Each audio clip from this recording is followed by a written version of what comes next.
Yes, hello everyone, welcome to the Global World Academy. So जैसे कि आज अपन paper के एनालिसिस में देख रहे हैं कि अपन से हर एक शिफ्ट में क्वेश्चन यहाँ पर पूछे जा रहे हैं इस प्लांट की सेकेंडरी ग्रोथ से रिलेटेड, चाहे वो तने से रिलेटेड हो, जड़ से हो, तना, पत्ती, फल, फूल से हो।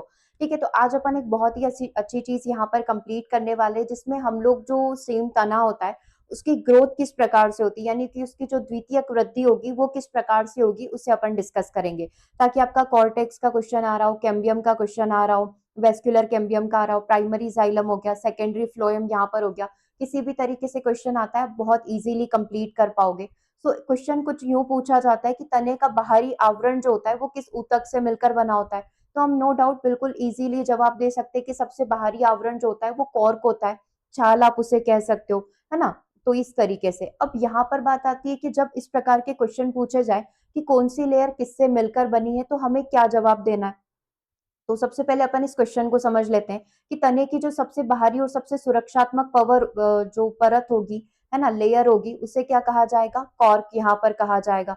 हिंदी में अपन इसे छाल कहेंगे। किससे मिलकर बनी होती है, सुबेरिन नामक पदार्थ से मिलकर बनी होती है, जो कि एक प्रकार की डेड सेल यहाँ पर होती है। ठीक है, मृत कोशिका यहाँ पर होती है। मृत कोशिका इन द सेंस की इसको जिंदा रहने के लिए किसी भी चीज की जरूरत नहीं है। ठीक है, बिना कुछ करे भी ये क्या कर रही है, सर्वाइव कर रही है, पौधे की रक्षा कर रही है।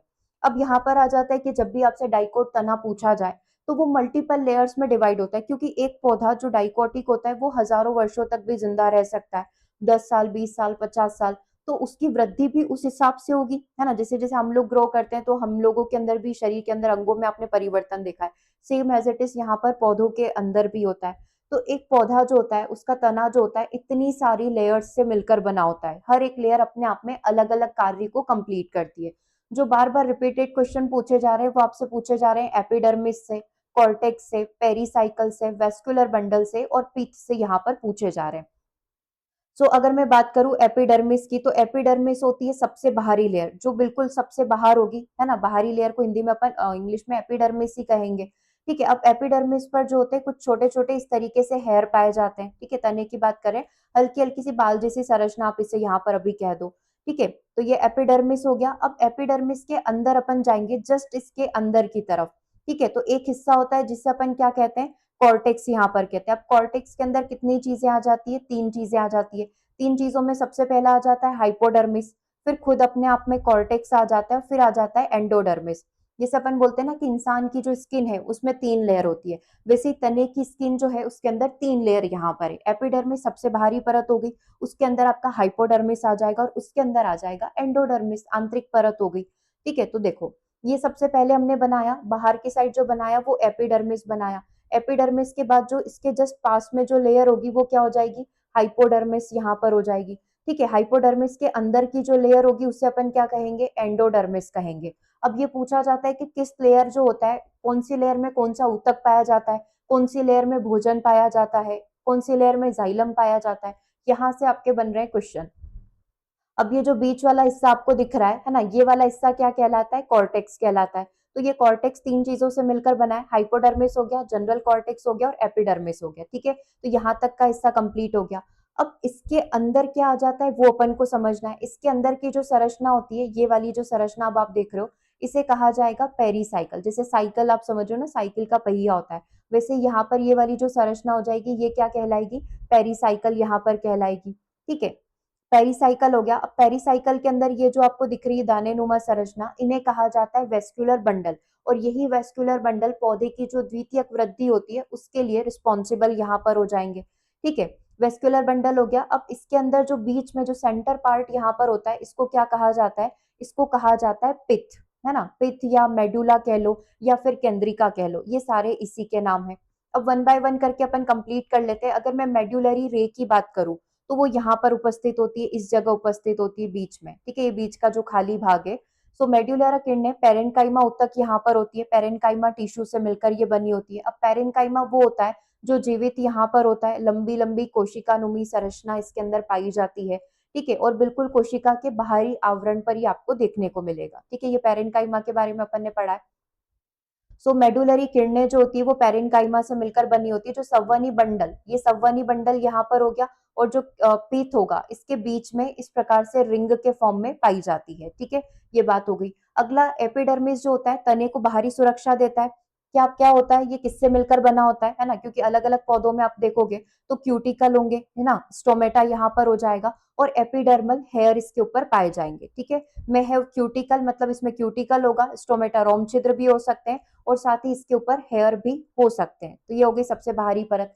फिर इसके अंदर आप आओगे, कॉर्टेक्स हो गया। ठीक है, तो एपिडर्मिस और वेस्कुलर बंडल के बीच का जो क्षेत्र होगा, ये एपिडर्मिस और ये वेस्कुलर बंडल, इसके बीच का जो क्षेत्र होगा ये पूरा कॉर्टेक्स हो जाएगा। कॉर्टेक्स में आपका हाइपोडर्मिस आ जाएगा। ठीक है, नॉर्मल कॉर्टेक्स आ जाएगा, और एंडोडर्मिस यहाँ पर आ जाएगा। ठीक है, तो ये तीन चीजों से मिलकर बना है। तो हाइपोडर्मिस जो होगा वो किससे मिलकर बना है, कॉलेनकाइमा से मिलकर बना है। कॉर्टेक्स के बाहर की जो परत होती है वो हाइपोडर्मिस यहाँ पर कहलाएगी, ये कॉर्टेक्स, इसके बाहर की परत।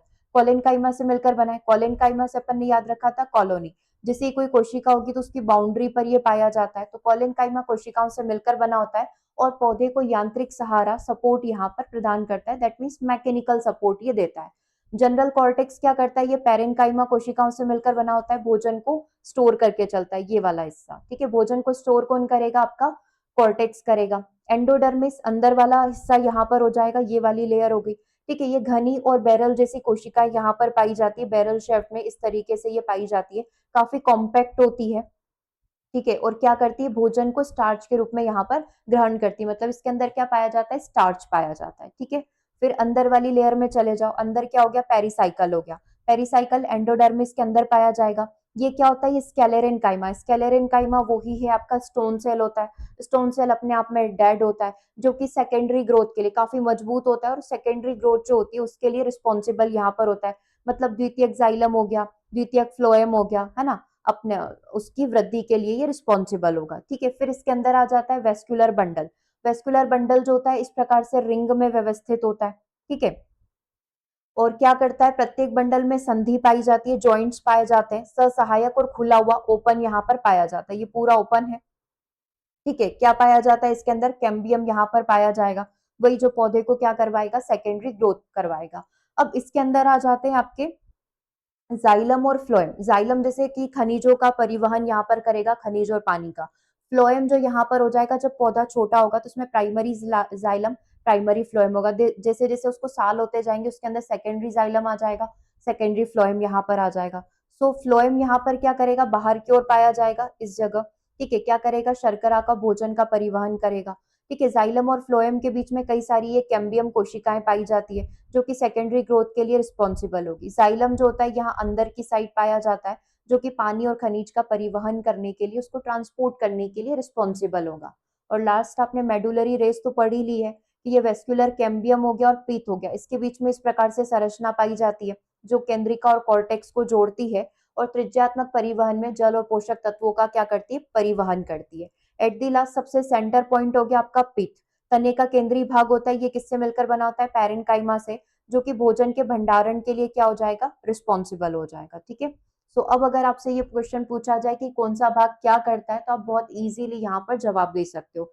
कॉर्क का कार्य क्या हो गया, पौधे की बाहरी सुरक्षा यहाँ पर करना। ठीक है, पौधे को चोट से बचाना, जल हानि से सुरक्षा यहाँ पर करना। पुराने तनों में बाहरी मृत सुरक्षात्मक ऊतक जो होता है उसको क्या कहा जाता है, वो डेड होता है ना, लेकिन वो पौधे की क्या कर रहा है, सुरक्षा कर रहा है। तो सुरक्षा कौन करेगा, छाल यहाँ पर कर लेगा, बार्क यहाँ पर कर लेगा। ठीक है, कॉर्क का निर्माण किस मेरिस्टेमेटिक ऊतक के द्वारा यहाँ पर किया जाता है, एपिकल हो गया, इंटरकैलरी हो गया, लेटरल हो गया, प्राइमरी यहाँ पर हो गया। तो कॉर्क का निर्माण जो है वो किसके द्वारा किया जाता है, लेटरल मेरिस्टेमेटिक के द्वारा, है ना। तीन प्रकार के होते हैं, एपिकल होता है जो पौधे की लंबाई बढ़ाता है, इंटरकैलरी जो नोड्स एंड इंटरनोड्स को बढ़ाएगा, और लेटरल जो होगा वो तने की मोटाई बढ़ाएगा। तो कॉर्क का निर्माण कब होगा, जब तना मोटा होगा। तना मोटा कब होगा, जब उसके अंदर अपना लेटरल मेरिस्टेमेटिक यहाँ पर होगा, पार्श्व मेरिस्टेमेटिक यहाँ पर होगा। ठीक है, क्लियर है यहाँ तक। ओके, सो ये इस तरीके से हमारे कुछ क्वेश्चंस यहाँ पर कंप्लीट होते हैं। ठीक है, तो ये इस तरीके से क्वेश्चन जो हर शिफ्ट में आपसे पूछे जा रहे हैं, तो इनका प्रैक्टिस एक बार जरूर से कर लेना।